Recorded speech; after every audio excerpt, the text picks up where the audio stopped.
नमस्कार, आदाब, सलाम, प्रणाम। मैं मोहम्मद इरफान, आप देख रहे हैं तिरछी आंख न्यूज। सलौली में पहुंचे हुए हैं। क्यों पहुंचे हुए हैं? एक ऐसा किसान है जो किसान के लिए जान देते हैं, किसान के पीछे मर जाते हैं। ऑफिस हो, अनुमंडल हो, जहां भी कोई भी काम किसान के लिए हम दौड़ते रहते हैं। एक ऐसा युवा से, किसान से भेंट करवाएंगे कि क्या बोलते हैं और कौन काम किए हैं वो भी पूछेंगे। पहले इनसे परिचय करवा। क्या नाम होगी आपका? मैं धीरेन्द्र सिंह टुड्डू, प्रदेश अध्यक्ष, बिहार किसान मंच। आपका तिरछी आंख में स्वागत है। जो आपके आवास पे आए हुए हैं, ये भी मकई के ढेर पर बैठे हुए हैं। जी जी जी जी, बहुत कैसा बहुत लगा? बहुत बहुत धन्यवाद आपका और आभार व्यक्त करते हैं। आपने तिरछी आंखों के माध्यम से जनता को किसान का आवाज़ पहुंचाने का काम कर रहे हैं। एक बार आपसे हम मिले थे, डीएम साहब को आप सम्मानित कर रहे थे। इसके बाद दूसरी मुलाकात आपसे हो रही है। आपने डीएम साहब से क्या बातचीत की है और किस लिए बातचीत किए थे, किस काम के लिए किए, वो काम आपका पूरा हुआ कि नहीं, इसके बारे में आप जरा बताइए। मैं खगड़िया के तमाम आवाम, जनता और किसान को मैं जानकारी दे दूं कि बिहार का खगड़िया जो बाढ़ प्रभावित क्षेत्र है, जल जमाव प्रभावित क्षेत्र है, यहाँ के हजारों एकड़ में, लाखों एकड़ में जल जमाव की समस्या बरसों बरस से रहता था। और कई एक विधायक इस धरती पे पैदा लिए, कई एक स्वर्गवास हो गए, मर गए। दुर्भाग्य है कि जिंदा विधायक हो या मुर्दा विधायक हो, किसानों के जल जमाव के प्रति गंभीर नहीं थे। ना सदन में मामला उठा पाते थे, ना लोकसभा में माननीय सांसद उठा पाते थे और किसान त्रस्त था। हमने एक रणनीति के तहत हमने चाहा कि व्यास जी का आपदा प्रबंधन के प्रधान सचिव व्यास जी का चिट्ठी था, जल स्रोत का जो अवरोध लोगों ने किया है उस पर जो है सो जल निकासी का मार्ग प्रशस्त हो, वो लेटर के आलोक में माननीय जिलाधिकारी खगड़िया श्री आलोक रंजन घोष जी का मैंने आवेदन दिया कि उस पर कार्रवाई हो। आपको बता दें, इटवा सुलीस जो केवी सोनमनकी के पास, सोनमनकी के पास जो इटवा सुलीस है, वहाँ पे डायरेक्ट धार जाता था नदी के तरफ। मधुरा गांव के सामने वो चैनल बना हुआ था, नहर बना हुआ था। यहाँ के दबंग किसानों को राजनीतिक संरक्षण दे करके, मैं नाम भी बता देता हूं, बाबू जोगिंदर सिंह जिस समय एमएलए खगड़िया के थे, इन्होंने कई एक लोगों को पर्चा कटवा दिया और सिल्ट जमीन को जो है, सरकारी जमीन को कब्जा करवा दिया और वहां से जो है सो जल निकासी का मार्ग जो है सो अवरुद्ध हो गया था। मैंने जिलाधिकारी को संज्ञान में दिया और उन्होंने जल संसाधन विभाग को संज्ञान में देते हुए कार्रवाई कराया। लगभग 1.5 महीने तक वो नहर का खुदाई हुआ, मिट्टी बांध में उपयोग, सरकारी काम में उपयोग में आया। सरकारी जमीन को जो है सो नहर खोद करके जल निकासी का मार्ग प्रशस्त हुआ। ये ऐतिहासिक काम हम लोगों के बिहार किसान मंच के सौजन्य से किसान को लाभ पहुंचाने का काम हम लोगों ने किया। जो 70 वर्षों के आजादी के बाद आज तक ये काम नहीं हुआ था, वो काम खगड़िया के किसानों के लिए मानसी से लेकर के ये खगड़िया प्रखंड। ये जो नहर जो बना, किस किस मतलब कि प्रखंड को फायदा होगा? ये मानसी प्रखंड के अमनी, सैदपुर के किसानों को, उसके बाद खगड़िया के मारर, अशोक, सबलपुर, चंद्रनगर, रांको, हरदासचक, गौड़ा शक्ति, सनहौली, भदास से लेकर के अलौली का बांध, चातर से लेकर के बहादुरपुर और बखरी तक के किसानों को, यानी 2 जिला के लाखों किसान को लाखों एकड़ से जल निकासी का मार्ग प्रशस्त हम लोगों ने कराया है, जो आज तक कोई एमएलए और एमपी ने नहीं करा सका, वो काम कराया है। और आपको ये काम पहले किसी को मालूम नहीं था क्या? सभी को मालूम था, चूंकि अपने चहेते को पर्चा कटवा दिया। कई एक लोग उस जमीन से जो है सो मकई और गेहूं का उत्पादन हजारों बीघे में खेती करके लोग उत्पादन करते थे। इस पार के किसान त्राहिमाम में थे, जो 2 फसल का जमीन था, 2 फसल हमारा उत्पादन होता था, वो एक फसल भी लेट लतीफ से आज भी आप जाएं तो कई एक प्रति रह गया, जल जमाव के कारण समय पर खेती नहीं हो पाया। ये दुर्भाग्य इस जिला के किसानों के लिए।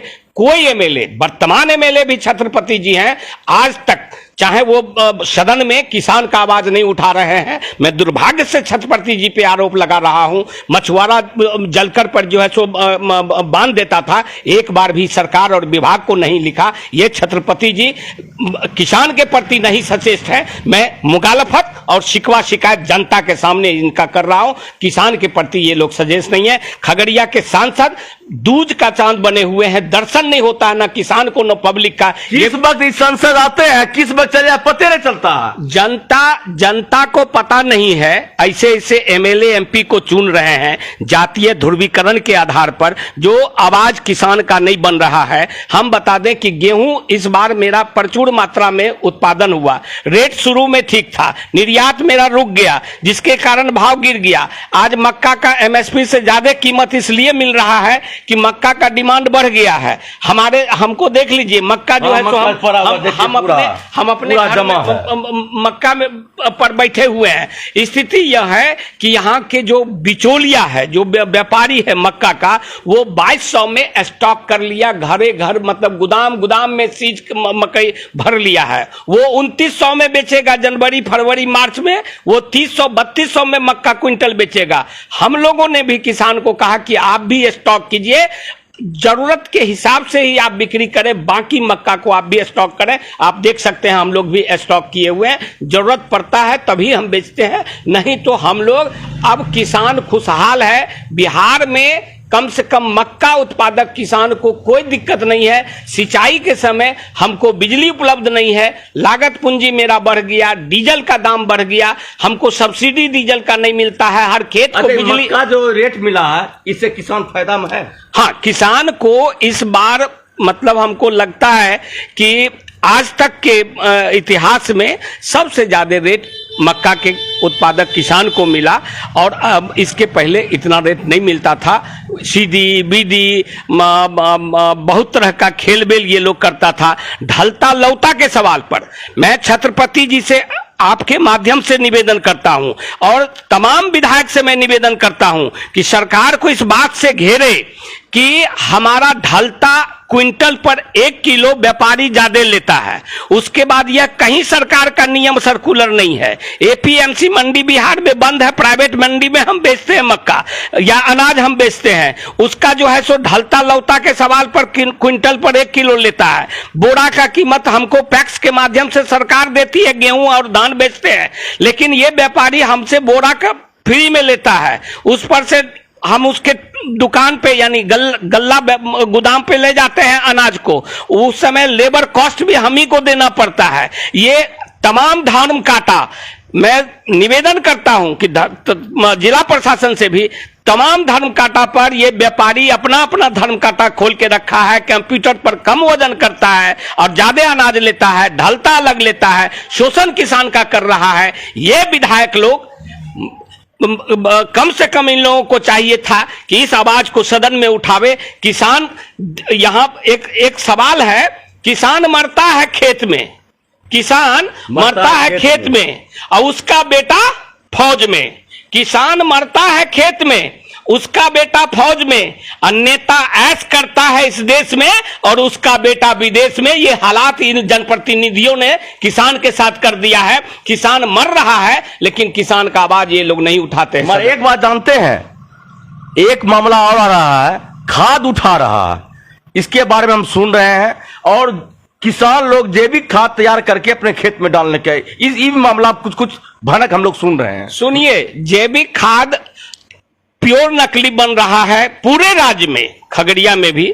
और आपको बता दें कि खाद पे बहुत बड़ा कार्रवाई हमने करवाया।